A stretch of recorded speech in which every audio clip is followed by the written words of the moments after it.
Well, knowing God, to know Thee, the only true God, is life eternal. Renunciation then follows, but it's not really a giving up. It's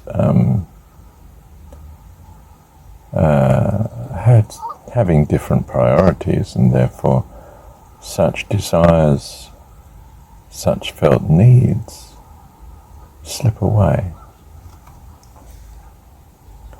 It's a bit like the one of the Beatles, I think it was, who was saying to Paramahansa,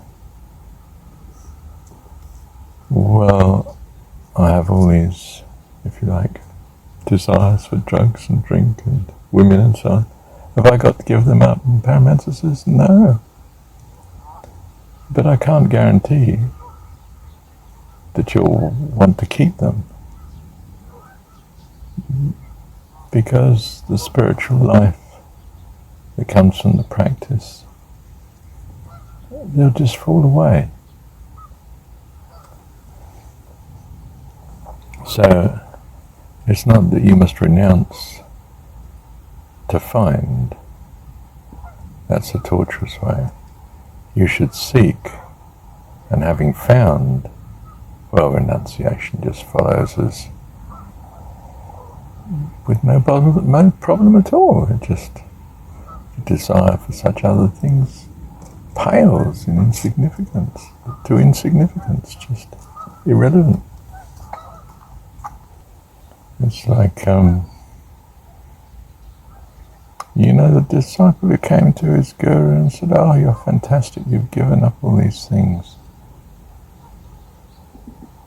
And the guru replied, oh, not at all, I've given up a few miserable pleasures for eternal enlightenment, nirvana, heaven, salvation.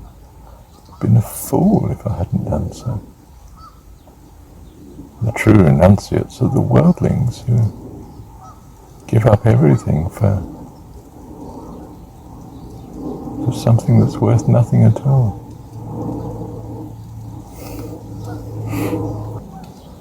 Neither do I want my children to lose their self, their individuality, their uniqueness, their independence of me. In fact, it's quite the other way around. They start dependent on me, and they achieve an independence. Certainly I want them to be in harmony. I want them to stay in the family. I don't want them to go and live the other side of the world. How much more God? So, it is not the case that self is a sin. Your self, your individuality is a delight to me. I'm not looking for servile submission. I'm not looking for obedience. I'm not looking for a servant or a slave or a robot.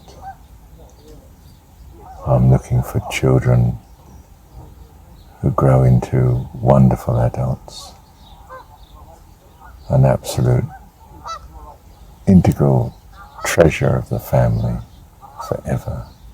This is life eternal, that you enter into the fullness of life, not to the fullness of robotics, mechanical serving, submission, obedience, clones, all. Oh, that's a nightmare.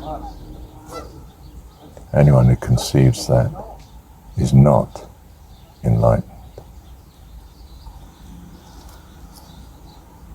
Here I stand. God is a vast, vast, vast cascade of colour, variety, individuality, interaction, harmony, beauty, staggeringly orchestrated by a power within every lifetron of such family. wonderfully, wonderfully, wonderfully made. That's who we are. The children of God.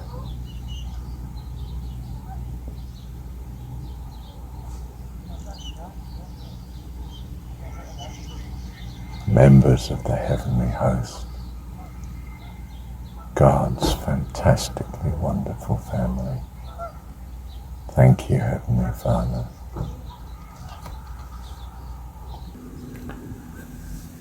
So, when life is fulfilled, renunciation comes automatically. For there's nothing else that's of importance in the same way as the spiritual life.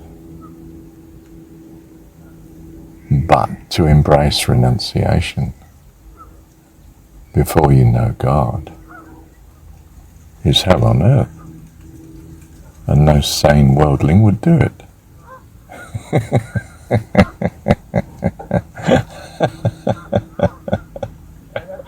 He'd be mad. Absolute madness. It's putting the cart before the horse, you see. Have you actually thought what that analogy means? Imagine you've got a cart, a wagon, and you're going to put the horse behind it instead of in front.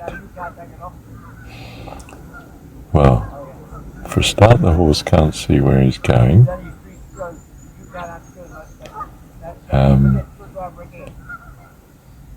Where are you going to put the driver? Presumably you have to put the driver now on the horse, not sitting high on the wagon. And he's got the wagon in his way anyway, so if it's loaded with stuff he can't see where he's going. Knock on the horse. And, to push a wheelbarrow across difficult terrain is not at all easy. It's much better to turn around and pull it across.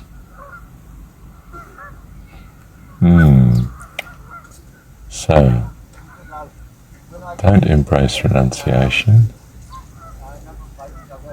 Embrace God. Think on God. Come to know God.